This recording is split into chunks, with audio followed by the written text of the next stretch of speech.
आज जिस शख्सियत की हम बात करेंगे, ये 16 साल की उम्र में घर से भाग गई थी बॉलीवुड की फिल्मों में काम करने के लिए, लेकिन हालातों ने इन्हें प्रोस्टिट्यूशन में धकेल दिया। ये रिबेलियस, जिद्दी और खुद के हक के लिए लड़ने वाली शुरुआत से ही थी और इनका यही नेचर प्रोस्टिट्यूशन में भी रहा। प्रोस्टिट्यूट्स की ये देवी कहलाने लगी और इन्हें बाकी की प्रोस्टिट्यूट्स माँ कहकर बुलाती थी। फिल्मों के पोस्टर्स पर तो इनकी फोटो नहीं छप पाई, लेकिन मुंबई के कमाटीपुरा के हर एक कोठे के कमरे में इनकी फोटो जरूर है। और जहां तक बात है फिल्मों की, तो अब तो इनकी लाइफ पर ही फिल्म बन रही है जो एक बड़ा बैनर बना रहा है और बॉलीवुड की टॉप एक्ट्रेस आलिया भट्ट ने इनकी लाइफ पर बनी फिल्म में इनका किरदार निभाया है। बात करेंगे गंगूबाई काठियावाड़ी की। गंगूबाई की लाइफ से जुड़ी वो बातें मैं आपको बताऊंगी जो आपने शायद ही सुनी होंगी। कब गंगूबाई काठियावाड़ी घर से भागकर मुंबई आई, क्यों फिल्म एक्ट्रेस की जगह गंगूबाई बन गई कोठे वाली, और कैसे गंगूबाई काठियावाड़ी बनी जिसने पीएम पंडित जवाहरलाल नेहरू से मुलाकात की और जिसके पास खुद की एक बेंटले कार थी।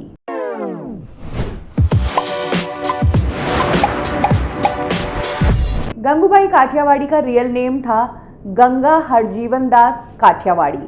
काठियावाड़ में ये अपनी फैमिली के साथ रहा करती थी। इनकी फैमिली में सभी लोग बहुत पढ़े लिखे थे, ज़्यादा करके एडवोकेट्स की फैमिली थी। इनकी फैमिली के रिलेशंस काठियावाड़ की रॉयल फैमिली से भी थे, यानी कि इनकी फैमिली काठियावाड़ की एक नामी फैमिली थी। और तब लड़कियों की एजुकेशन पर भी बहुत ध्यान दिया जाता था। 1940s की ये बात है, जो कि हमारी कंट्री में एक रेयर बात थी।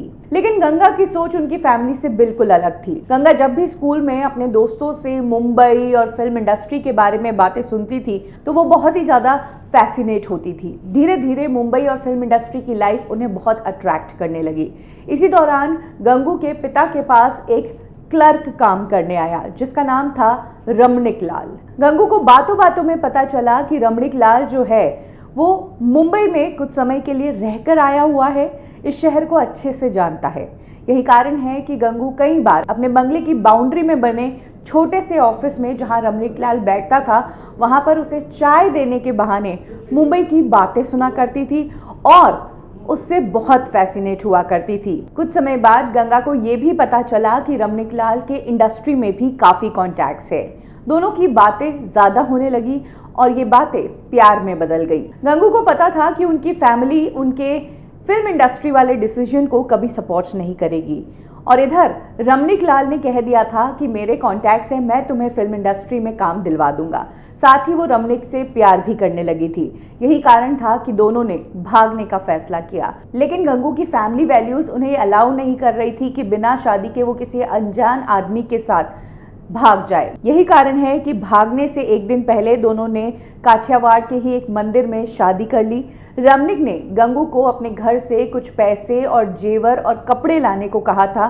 गंगू ने वैसा ही किया, एक पोटली में ये सभी चीज़ें ली और रमणीक लाल के साथ अहमदाबाद से ट्रेन में बैठ गई मुंबई के लिए। मुंबई आने के बाद गंगू और रमणीक लाल ने एक लाउंज में रूम लिया। कुछ दिनों तक दोनों साथ रहे। जब तक गंगू के जो पैसे वो अपने घर से लाई थी वो रहे, तब तक रमणीक और गंगू ने काफ़ी मज़े किए। लेकिन जैसे ही पैसे ख़त्म होने आए तब रमणीक ने गंगू को एक आंटी से मिलवाया। शीला करके ये लेडी थी जिसको रमणीक ने बताया कि उनकी मौसी है, और गंगू को कहा कि तुम मेरी मौसी के घर जाओ कुछ दिनों के लिए, तब तक मैं एक कमरा ढूंढता हूँ किराए पर और फिर हम 1-2 दिन में वहाँ पर शिफ्ट हो जाएंगे। ये कहकर रमणीक ने गंगू को शीला के साथ एक कार में बिठाया और अलविदा कर दिया। शीला वहाँ से गंगू को जिस जगह पर लेकर गई वो जगह देखने में बहुत अजीब थी। आधी नंगी लड़कियाँ वहाँ पर घूम रही थी और हर कोई खिड़की और पिंजरों में से झांक रही थी। सबसे बड़ी अजीब बात उसे ये लगी कि वहाँ पर उस मोहल्ले में जितनी भी लड़कियाँ थी वो सब शीला को जानती थी। गंगू को अजीब भी लगा, उसने कुछ सवाल भी पूछे, लेकिन शीला ने इन सवालों को इग्नोर किया। शीला गंगू को एक बिल्डिंग के कमरे में लेकर गई जहां पर शीला ने गंगू को अनपैकिंग करने के लिए कहा और तैयार होने को कहा। जब गंगू ने रिबेल किया, सवाल पूछे, तो फाइनली शीला ने गंगू को सच्चाई बताई कि वो रमणीक लाल की कोई मौसी नहीं है, बल्कि रमणीक लाल ने गंगू को उन्हें 500 रुपए में बेच दिया है। गंगू शीला से बहस करने लगी। इस पर शीला ने खुद जवाब दिया कि इसमें मेरी क्या गलती है जब तुम्हारे खुद के पति ने तुम्हें बेच दिया है। गंगू ने बहुत बगावत की, वो रोई, चीखी, चिल्लाई, रमणीक को बुलाने की जिद की। तब जवाब मिला कि रमणीक तो फिर से जा चुका होगा, वो कहाँ है पता नहीं। गंगू बुरी तरीके से फंस गई। गंगू कई दिनों तक रोती रही। शीला के लाख कहने पर भी गंगू नहीं मानी, जिसके कारण उन्हें मारा गया, उन्हें भूखा रखा गया। कुछ दिनों तक यही सिलसिला चलता रहा। एक टाइम ऐसा भी था जब गंगू ने सोचा कि वो फिर से घर लौट जाए, लेकिन तब शीला ने उन्हें याद दिलाया कि उनकी फैमिली का नाम वो ऑलरेडी खराब कर चुकी है एक लड़के के साथ भागकर। और फिर जब फैमिली को ये पता चलेगा कि ये कमाठीपुरा में रहकर आई है, तो फैमिली वैसे ही उन्हें एक्सेप्ट नहीं करेगी और अब तक काठियावाड़ में उनकी फैमिली बदनाम हो चुकी होगी और बाकी बहनों का क्या होगा ये सोचकर गंगू वहीं रह गई और वहाँ से उन्होंने इस नई जिंदगी को जो उन पर थोपी गई, जिसमें उन्हें धकेला गया, उसको एक्सेप्ट किया। गंगू ने जाकर शीला को बोला कि मैं तैयार हूँ।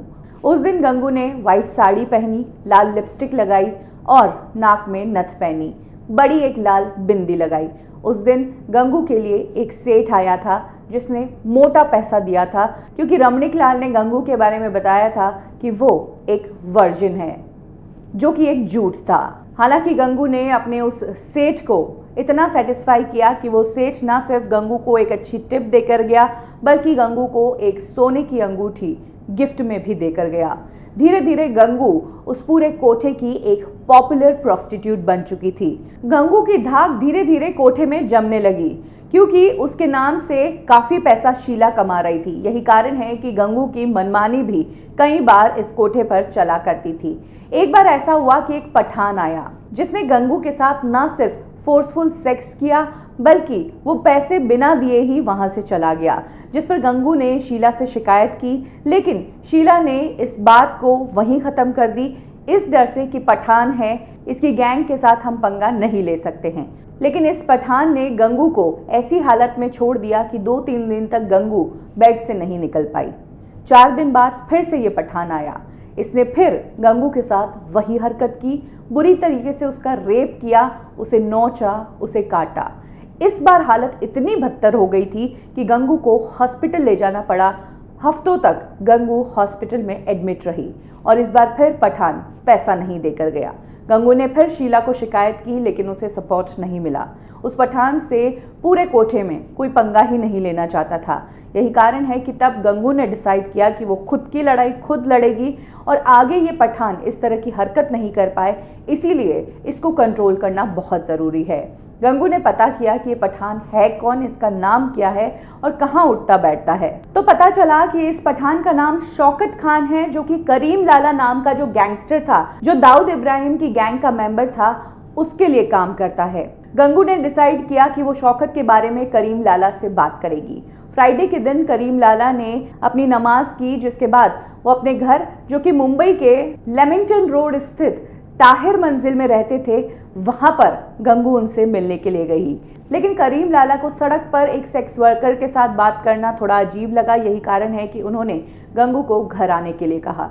करीम लाला ने गंगू को घर के अंदर नहीं बल्कि अपनी बिल्डिंग की छत पर बिठाया और उनके लिए नाश्ता भिजवाया। जब करीम लाला 10 मिनट बाद छत पर गंगू की बात सुनने के लिए गए तो उन्होंने देखा कि गंगू ने नाश्ते को हाथ तक नहीं लगाया था। तब करीम लाला ने उनसे पूछा कि ऐसा क्यों, तो गंगू ने बताया कि अगर तुम एक वैश्या को अपने घर में नहीं लाना चाहते हो, तो फिर एक वैश्या तुम्हारे किचन से निकले बर्तनों को छुएगी तो क्या तुम्हारे बर्तन गंदे नहीं होंगे। गंगू की इस बेबाकपन से करीम लाला दंग रह गए। फाइनली गंगू ने करीम लाला को बताया कि वो एक प्रॉब्लम में है, वो प्रॉब्लम करीम लाला ही सॉल्व कर सकते हैं और उसके लिए गंगू जिंदगी भर उनकी रखेल भी बनकर रह सकती है। ये बात गंगू ने करीम लाला के सामने कह दी। इस बात से करीम लाला बहुत ही गुस्सा हो गए। उन्होंने गंगू को याद दिलाया कि इस तरह से उनसे किसी ने बात नहीं की, वो एक फैमिली मैन है। फिर गंगू ने अपनी कहानी करीम लाला को सुनाई, अपने चोटों के निशान दिखाए और फाइनली करीम लाला ने गंगू को इंश्योर किया कि वो शौकत खान पठान को ज़रूर सबक सिखाएंगे। करीम लाला की इस बात से गंगू बहुत खुश हुई। जिंदगी में किसी भी आदमी ने इतनी इज्जत नहीं दी थी और किसी भी आदमी के साथ इतनी सेफ अब तक उन्होंने नहीं फील किया था। यही कारण है कि उस दिन उन्होंने अपने पर्स से एक धागा निकालकर करीम लाला के हाथ पर बांध दिया और कहा कि आज से तुम मेरे राखी भाई। इतना कहकर गंगू वहां से चली गई। करीम लाला ने भी अपना दिया हुआ वादा निभाया। उन्होंने अपने एक आदमी को गंगूबाई के कोठे के बाहर खड़ा कर दिया कि नेक्स्ट टाइम जब भी शौकत आए तो मुझे बताना।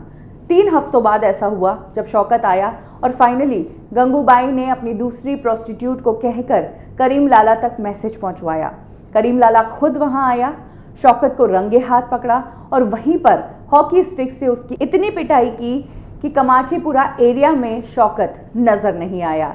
और उस दिन करीम लाला ने अनाउंस कर दिया था कि गंगू मेरी राखी बहन है, कोई भी पंगा लेने से पहले सोच लेना। गंगू पर करीम लाला का हाथ होने से वहां पर कमाठीपुरा में उनकी धाक बहुत ज्यादा बढ़ गई। बड़े बड़े क्लाइंट्स ही थे उनके और खूब पैसा कमाने लगी। इसी दौरान गंगूबाई ने कमाठीपुरा के इलेक्शंस लड़े। 2 तरह के इलेक्शन होते हैं। पहला इलेक्शन होता है घरवाली के लिए, यानी कि एक फ्लोर जिस पर 40-50 पिंजरे होते हैं जिसमें प्रोस्टिट्यूट रहती है, उसको मैनेज करना। पहला इलेक्शन घरवाली वाला गंगू जीत गई। इसके बाद वो बड़े घरवाली का इलेक्शन लड़ी, यानी कि एक पूरी बिल्डिंग आपके कंट्रोल में। ये इलेक्शन भी गंगू जीत गई, जिससे उनकी धाक पूरे कमाठीपुरा में चलने लगी। और जब गंगूबाई ने ये घरवाली और बड़े घरवाली के इलेक्शंस जीते, तब गंगूबाई, जो कि गंगूबाई कोठे वाली थी, वो बन गई काठे वाली, यानी कि बड़े कद वाली, जो कि सरनेम उनकी पिछली लाइफ से मिलता जुलता था, काठियावाड़ी। वक्त के साथ गंगू ने इतना पैसा कमाया कि खुद के लिए एक बेंटले कार खरीदी। व्हाइट कलर की साड़ी जो वो पहनती थी उसके अंदर सोने के तार हुआ करते थे और ब्लाउज पर जो बटन हुआ करते थे वो भी सोने के। गंगू जितना भी पैसा कमाती थी ज़्यादा करके उससे सोना ही खरीदती थी। सोने का बहुत शौक था। यही कारण है कि उनके चश्मे की जो रिंग थी वो भी सोने की थी और उन्होंने एक नकली दांत सोने का लगवाया था। धीरे धीरे कमाठीपुरा में गंगूबाई ने सेक्स वर्कर्स की लाइफ और उनके हक के लिए लड़ना शुरू किया। बीच में ये भी हुआ था कि कमाठीपुरा से रेड लाइट एरिया को हटाया जाएगा, जिसके लिए वो खूब लड़ी। गंगूबाई के लिए ये भी कहा जाता है कि वो जबरन लड़कियों को कभी भी प्रोस्टिट्यूशन में नहीं धकेलती थी। कोई लड़की अगर निकलना भी चाहे तो वो उन्हें जाने दिया करती थी। गंगूबाई पहली प्रोस्टिट्यूट है जिसने पंडित जवाहरलाल नेहरू से मुलाकात की और उन्होंने प्रोस्टिट्यूशन को लीगल बनाने के लिए डिमांड की थी। इस मीटिंग का मुद्दा था कि कमाठीपुरा के पास एक स्कूल खुला है, बच्चों को इन वेश्याओं की गली से गुजरकर स्कूल में जाना पड़ता है और तब कमाठीपुरा को वहां से हटाने की बात चल रही थी। गंगूबाई ने पीएम को ऐसी बात कही जिससे वो भी सोचने पर मजबूर हो गए। गंगूबाई ने कहा कि ये कोठा स्कूल से पहले से चल रहा है, स्कूल वालों को सोचना चाहिए कि वो कोठे के पास में स्कूल क्यों खोल रहे हैं। इनफैक्ट गंगूबाई को कई जगह पर एक चीफ गेस्ट के तौर पर भी बुलाया जाता था। ऐसे ही विमेंस वेलफेयर के लिए एक फंक्शन रखा गया था मुंबई में। आज़ाद मैदान में यह फंक्शन ऑर्गेनाइज हुआ था, जहां पर गंगूबाई की स्पीच पर तालियां बजने लगी थी। गंगूबाई ने कहा था कि मुंबई सिटी लड़कियों के लिए सेफ है हमारे कारण, क्योंकि यहाँ के जितने भी वहशी आदमी हैं उनकी हवस जो है वहशिया ख़त्म करती है। यही कारण है कि बाकी लड़कियां मुंबई में सेफली घूम पाती है। गंगूबाई की इस स्पीच को तब काफ़ी तारीफ मिली थी और उन्हें मैडम ऑफ कमाठीपुरा का टैग दे दिया गया। इनफैक्ट सेक्स वर्कर्स के लिए उन्होंने जो कुछ भी किया उसके लिए सारी सेक्स वर्कर्स उन्हें गंगू माँ कहकर बुलाती थी और अपने अपने रूम में गंगूबाई की एक तस्वीर ज़रूर लगाती थी। कमाठीपुरा के 12th लेन में गंगूबाई का एक मकान था जहां बाहर आलीशान कारें खड़ी रहा करती थी। गंगूबाई ने कभी भी शादी नहीं की, हालांकि कुछ बच्चे उन्होंने अडॉप्ट ज़रूर किए थे जिनकी परवरिश वो किया करती थी। 75 से 78 के बीच में गंगूबाई की डेथ हो गई। एज रिलेटेड इश्यूज़ के कारण उनकी मौत हुई थी। और यही है कहानी उस लड़की की जो 16 साल की उम्र में हीरोइन बनने का सपना देखकर मुंबई आई थी, लेकिन जिससे प्यार किया उसी ने धोखा देकर उसे प्रोस्टिट्यूशन में धकेल दिया। और यही वो कहानी है जिस पर संजय लीला भंसाली ने फिल्म बनाई है गंगूबाई काठियावाड़ी। आलिया भट्ट गंगूबाई का रोल निभाते नजर आएगी। इसके अलावा करीम लाला का किरदार अजय देवगन निभाएंगे। साथ ही शांतनु महेश्वरी ने रमनिक लाल का रोल किया है। विजय राज, इमरान हाशमी भी इस फिल्म का हिस्सा है। सीमा पावा भी फिल्म में नजर आएगी और हुमा कुरैशी ने इस फिल्म में एक आइटम नंबर किया है। 30 जुलाई को ये फिल्म रिलीज होने जा रही है। कब क्यों और कैसे में अभी के लिए बस इतना ही। फिर मिलेंगे बॉलीवुड की एक और स्टोरी के साथ। लाइक करें हमारा फेसबुक पेज बॉलीवुड ठिकाना, फॉलो करें हमें इंस्टा पे और सब्सक्राइब करें हमारा यूट्यूब चैनल बॉलीवुड ठिकाना।